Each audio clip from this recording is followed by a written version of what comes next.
ಜ್ಞಾನೇಂದ್ರಿಯ, ಪಂಚಕರ್ಮೇಂದ್ರಿಯ, ಪಂಚತನ್ಮಾತ್ರಗಳು, ಪಂಚಮಹಾಭೂತಗಳು, 5 4 20. ಮೊದಲು ಸೃಷ್ಟಿಯಾದ್ದು ಅವ್ಯಕ್ತ, ಮಹತ್, ಅಹಂಕಾರ, ಬುದ್ಧಿ. ಹೀಗೆ 24 ತತ್ವ ಸೃಷ್ಟಿ ಮಾಡಿದ. ಈ ತತ್ವ ಸೃಷ್ಟಿ ಅಂತಂದರೆ ಮುಂದಿನ ಬ್ರಹ್ಮಾಂಡ ಸೃಷ್ಟಿಗೆ ಬೇಕಾದಂಥ ಮೂಲ ದ್ರವ್ಯಗಳು. ಒಂದು ಮನೆ ಸೃಷ್ಟಿ ಮಾಡಬೇಕಾದ್ರೆ ಮೊದಲು ಕಬ್ಬಿಣ, ಇಟ್ಟಿಗೆ, ಸಿಮೆಂಟು, ಮರಳು ಎಲ್ಲ ಕಲ್ಲು ಎಲ್ಲ ಸಂಗ್ರಹ ಮಾಡ್ತಾರೆ. ಅದರಂತೆ ಬ್ರಹ್ಮಾಂಡ ಸೃಷ್ಟಿಗೆ ಮತ್ತು ಪಿಂಡಾಂಡ ಅಂದರೆ ಈ ಶರೀರ, ಇದಕ್ಕೂ ಬ್ರಹ್ಮಾಂಡಕ್ಕೂ ಬೇಕಾಗುವಂಥ 24 ತತ್ವಗಳನ್ನು ಸೃಷ್ಟಿ ಮಾಡಿದೆ.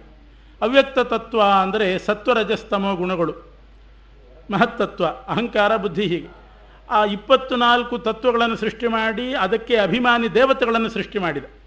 ಅವ್ಯಕ್ತ ತತ್ವಕ್ಕೆ ಲಕ್ಷ್ಮೀದೇವಿ, ಅದರಲ್ಲಿ ಸತ್ವಗುಣಕ್ಕೆ ಶ್ರೀದೇವಿ, ರಜೋಗುಣಕ್ಕೆ ಭೂದೇವಿ, ತಮೋಗುಣಕ್ಕೆ ದುರ್ಗಾದೇವಿ.